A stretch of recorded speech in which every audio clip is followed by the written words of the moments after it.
नमस्कार दोस्तों, आपके अपने channel exam lecture with Govind में आप सभी का स्वागत है। आज का हमारा टॉपिक है संसदीय व्यवस्था के ऊपर। आज के इस वीडियो में हम बात करने वाले हैं संसदीय व्यवस्था भारतीय एवं ब्रिटिश मॉडल की।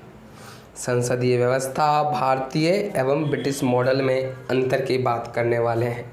कई जानकार मानते हैं कि जो भारत की संसदीय व्यवस्था है वो ब्रिटिश संसदीय व्यवस्था की नकल है, जो कि ये बात सरासर गलत है। आज के इस वीडियो में हम इन्हीं अंतर को समझेंगे कि क्या अंतर है जो संसदीय व्यवस्था जो है ब्रिटिश की उससे अलग करती है भारतीय संसदीय व्यवस्था को। तो चलिए टॉपिक की शुरुआत करते हैं। संसदीय व्यवस्था में अंतर को समझते हैं। तो संसदीय व्यवस्था जो है भारत सरकार में संसदीय व्यवस्था विस्तृत रूप से ब्रिटिश संसदीय व्यवस्था पर आधारित है, लेकिन कईयों का मानना है कि ब्रिटिश पद्धति की नकल करी गई है, जो कि संसदीय व्यवस्था भारत को बताती है कि यह नकल नहीं है। यानी जो हमारी जो संसदीय व्यवस्था है वो बताती है कि हमारी ब्रिटिश संसदीय व्यवस्था की नकल नहीं है। हाँ, हमने संसदीय व्यवस्था अपनाया जरूर है, लेकिन नकल नहीं किया। उनके कई उनके जो सिद्धांत है, उनके सिद्धांत से अलग हमारे सिद्धांत हैं संसदीय व्यवस्था के अंतर्गत। तो भारत का संविधान जो है वो केंद्र और राज्य दोनों सरकार के संसदीय स्वरूप की व्यवस्था करता है, यानी केंद्र में भी और राज्य में भी। अनुच्छेद 74-75 में केंद्र संसदीय व्यवस्था को बंद करता है और अनुच्छेद 163 और 164 में राज्यों के लिए संसदीय व्यवस्था का उपबंध करता है हमारा भारतीय संविधान। अब समझ लेते हैं संसदीय व्यवस्था को में अंतर की। संसदीय व्यवस्था में अंतर को समझ लेते हैं। तो भारत में गणतंत्र पद्धति है और भारत में राज्य का जो मुखिया है वह राष्ट्रपति निर्वाचित होता है। सबसे पहले तो भारत में जो है वो गणतंत्र पद्धति है, यानी लोगों के द्वारा चुनी हुई सरकार के द्वारा। लेकिन जो ब्रिटिश में है वो राजशाही पद्धति है, यानी राजा होता है वहाँ पे। और ब्रिटेन में जो मुखिया है वह राजा या रानी हो सकती है, और वह भी अनुवांशिक, यानी पीढ़ी दर पीढ़ी। यानी एक राजा का बेटा है तो उसका बेटा जो होगा वो भी राजा, फिर उसका बेटा जो होगा वो भी राजा, ऐसे पीढ़ी दर पीढ़ी अनुवांशिक पद्धति है। लेकिन भारत में ऐसा नहीं है। भारत में गणतंत्र पद्धति है और भारत के राज्य का जो मुखिया है वह राष्ट्रपति है, और जो कि निर्वाचित होता है जनता के द्वारा अप्रत्यक्ष रूप से। संसदीय व्यवस्था में दूसरा अंतर हमारा है कि ब्रिटिश व्यवस्था संसद की संप्रभुता के सिद्धांत पर आधारित है।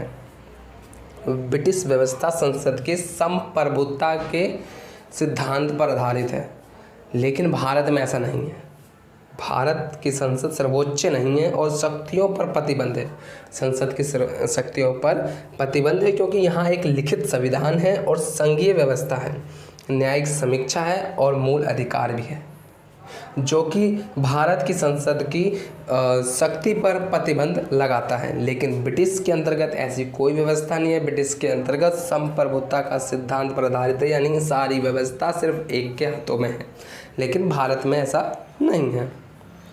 ब्रिटेन में प्रधानमंत्री को संसद के निचले सदन हाउस ऑफ कॉमन्स का सदस्य होना चाहिए।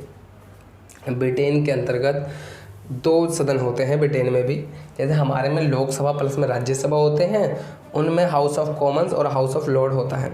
उनका हाउस ऑफ कॉमन्स जो है वो निचला सदन है, और जिनमें निचले सदन हाउस ऑफ कॉमन्स का सदस्य होना चाहिए। अगर किसी को वहाँ का प्रधानमंत्री बनना है तो हाउस ऑफ कॉमन्स का सदस्य होना अनिवार्य है, जबकि भारत में भारत का प्रधानमंत्री संसद के दोनों सदनों में से किसी भी सदस्य हो सकता है। भारत का जो प्रधानमंत्री दोनों में से किसी सदन से हो सकता है। ब्रिटेन में जो है, ब्रिटेन में वो हाउस ऑफ कॉमन्स चलता है। क्या चलता है? House of Commons.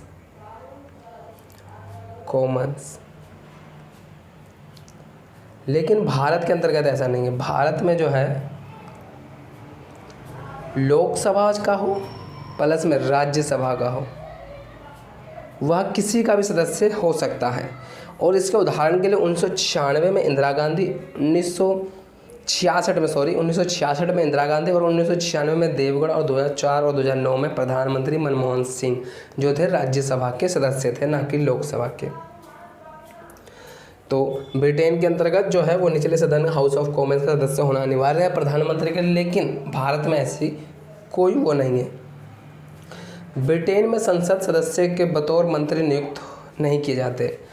ब्रिटेन में बिना सांसद हुए बतौर मंत्री नहीं नियुक्त किया जाता। लेकिन भारत में कोई व्यक्ति अगर संसद नहीं भी है, यानी सांसद नहीं भी है, तो संसद का सदस्य नहीं भी है, तो उससे अधिकतम 6 माह की अवधि के लिए बतौर मंत्री नियुक्त किया जा सकता है। यानी ब्रिटेन में अगर कोई संसद का सदस्य नहीं होता है तो उसको मंत्री का पद नहीं दिया जाता, उसको मंत्री का पद नहीं दिया जाता। लेकिन भारत में ऐसा नहीं है।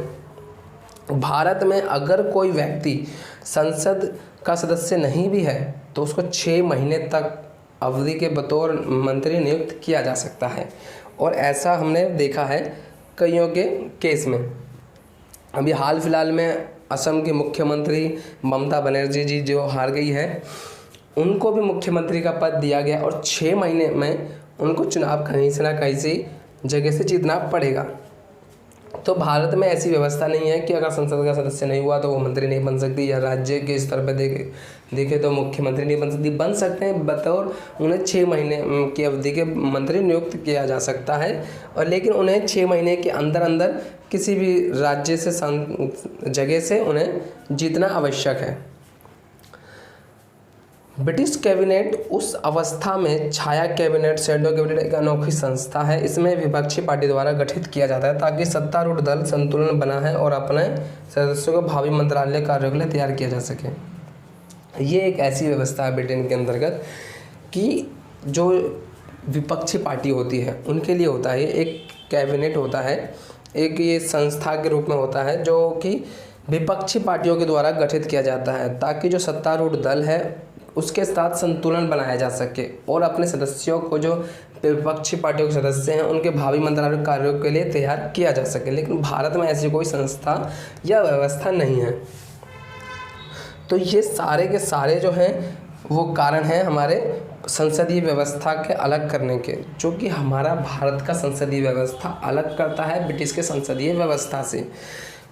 तो ये थे हमारे आज की वीडियो, संसदीय व्यवस्था भारत और ब्रिटिश संसदीय व्यवस्था में अंतर में। तो दोस्तों वीडियो को लाइक करें, कमेंट करें, चैनल को सब्सक्राइब करें। इसी के साथ धन्यवाद।